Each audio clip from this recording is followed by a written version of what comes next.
Igama lami nginguNomthandazo wakaXulu, ngiyiliteracy mentor kule program. My name is Ubonkosi Mkhize, a literacy mentor for Siyafunda Project, responsible for the northern and central areas. Igama lami nguNokzola wakaNdlanzi from Ashdown. My name is Yvonne Ngwenya.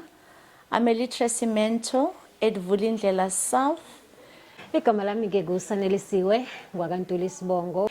Umsebenzi esiwenzayo umnandi kakhulu, ikakhulukazi njengoba sisebenza nabantwana, sisebenza nabazali, sisebenza nothisha, sibe nama partners wethu nje asemaceleni esebenzisana nawo. Into umsebenzi esibuye siwenze kakhulu nabazali nothisha, sibanikeza training. So my role is to work with the story sparkers, support them in the work that they do. What we do, we help ECD practitioners as well as parents to teach their children to read for enjoyment whilst they are still young. We start from age 0 up to age 6.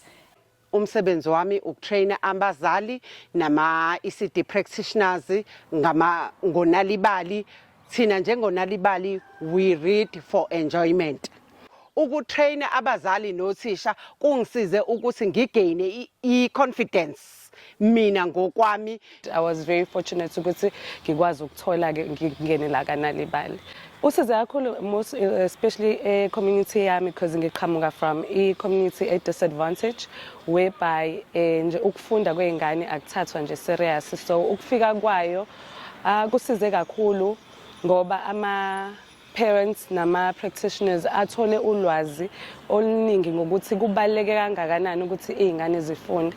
The community that we work in, they really love the projects and they always speak highly of it. It's quite an exciting journey because we work with a lot of home mothers. I would say home mothers, but they regard themselves as ECDs. So you find that they didn't have any books, no picture books in their house. They just are babysitting the children. So these trainings have really helped them a lot. It's really helped them a lot because they were able to receive books from Nalibali, the trainings, your Macmillan trainings. They received toys, playing toys, learning through play, which is very impactful to their ECDs. Bebefika ngobuningi babazali ubona ukuthi nje bayayithakasela le project, bayayithanda kakhulu. Okunye futhi okwangihlaba umxhwele ukubuka ama trainings ethu enzeka ukuthi sake saba nesikhathi la kwathinda khona ubaba nomama nengane encane baba u2. So uyabona labazali ukuthi le project esiza nayo bayawubona inumehluko noma bayabona ukuthi kukhona la ezobalekelela khona kakhulu. Bese kuba kothisha bethu nothisha bethu Shem Nkosiyami hayibo behlezi befika be-attend ama-trainings wethu bezinikela. Our parents are very happy ukuthola le project because they can now see, we've been here for 9 months. They now see the benefits of our project because the children are now curious. They want stories to be told to them, or they want their parents to read books for them, or they want to do book sharing with their parents. ECDs esebenzisana nawo okokuqala nje abanawo ama resources izinto njengeencwadi uyabo, so uqhamuka neproject egqugquzela kakhulu ukufunda akubanga ukuthi siqhamuka neproject kuphela kodwa sibe nama resources njengeencwadi nama supplement akanalibali. Izona izinto kakhulu ke bekade begcina sebeyisebenzisa ukuthi uyafika kwi-ECD incwadi ziyashota, kodwa ngokuba khona kweproject akanalibali incwadi bakwazi ukuthi bazithole ama supplements adlale futhi indima enkulu.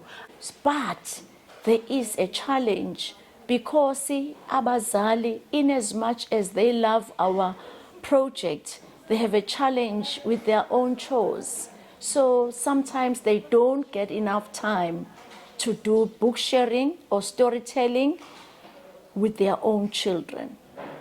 Uma sifika ekuqaleni kubantwana bebesaba abantwana bengasamukeli kodwa sithe masitrainer othisha ukuthi abantwana vele umuntu abangamazi ba reacta kanje yibani patient. In the homes that we work with, there were no books, reading or something foreign to them.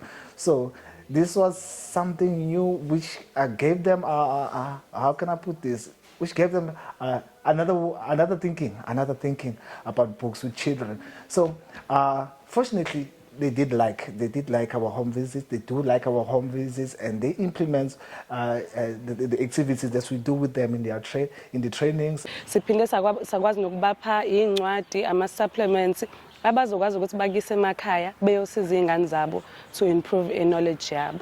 And then okunye futhi engakubalula kakhulu ngisho nasemakhaya. Emakhaya indaba yokufunda nje bebengenalo ulwazi lokuthi kubaluleke kangakanani.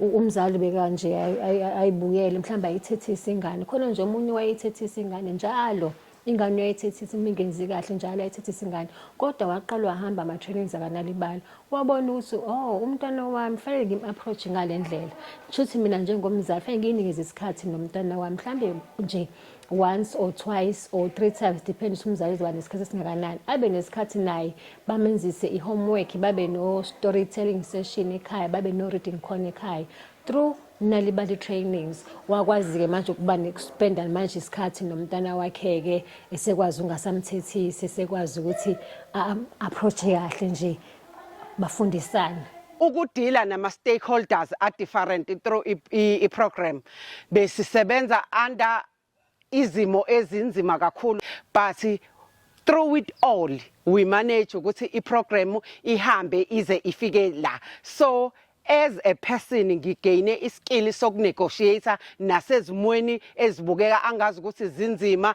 zi-awkward kodwa sahamba neproject kwaze kwabala.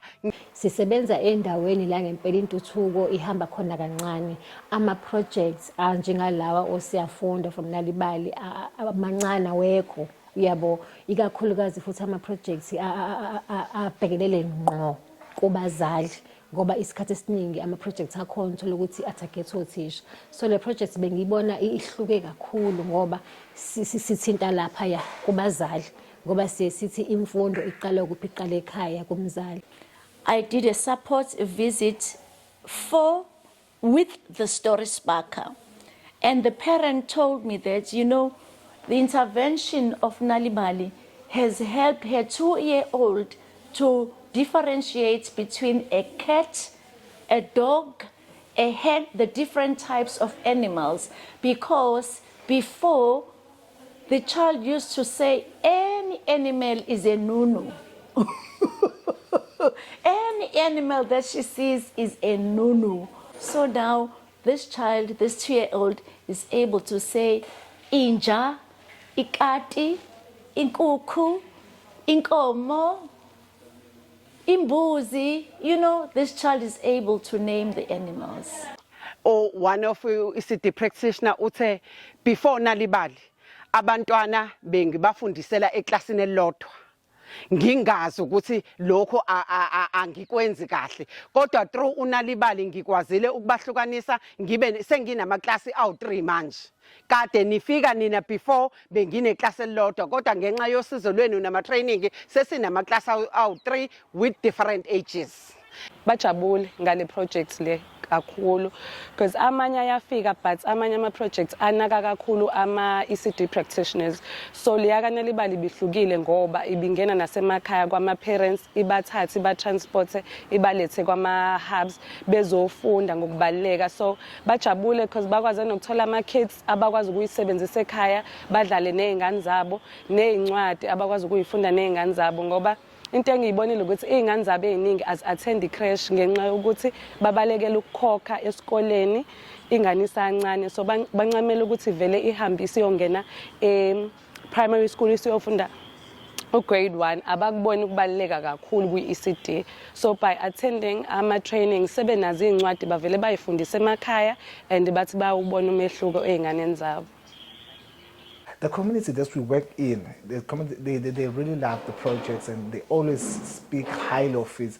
Uyabona uthisha basema-crash mukhulu umsebenzi abawenzayo akudlali ukufika kwengane encane engakakwazi ngisho ukubamba ipeni ingane encane engakwazi ngisho ukuhlukanisa ama-shapes singakwazi ngisho ukubona iy'namba kodwa uthisha wase-crash uyakwazi ukuthi lo mntwana loyo amfundise amcatholise kanjalo kanjalo so kube kuyangami nje ingabe ngithi nje othisha basema-crash sibabeka esicongweni esiphezulu kakhulu ngoba ibona abadlala indima enkulu kakhulu. So I think this project has been so instrumental in our communities and our ECDs as well. Ngifunde nje ngokubaleka nje kokufunda uwedwa nokufundela ingane yakho isancane and ngicabanga ukuthi sekuzoba into engenzayo ngiqhubeke nengane yami uthi njalo kuba nesikhathi sokuthi sifunde so into engizoqhubeka nayo njalo ukuthi ngiqhubeke ngigqugquzele ukufunda nokubaleka kokufunda nakwabanye. Wonke lama skills akade ngikhuluma ngawo noma iprogram isiphe isidlulile but ama skills engisosala nginawo phakade azongisiza nayi noma ikuphi la ngizobe ngizithola ngikhona. When this project came, I was happy because I thought, you know what, this is a way for me to give back to the community. Now that the program is stopping, but which is a matter beyond our control, I'm feeling very sad. I'm feeling that, you know, there are areas that we haven't touched and we need to touch these areas. You know, I am only hoping that maybe something good will come out and we will come back to touch the areas that we have not touched. But I'm sad and happy. I've got mixed feelings. I'm happy because we can see progress in the ECD centers that we worked with and the parents that we worked with.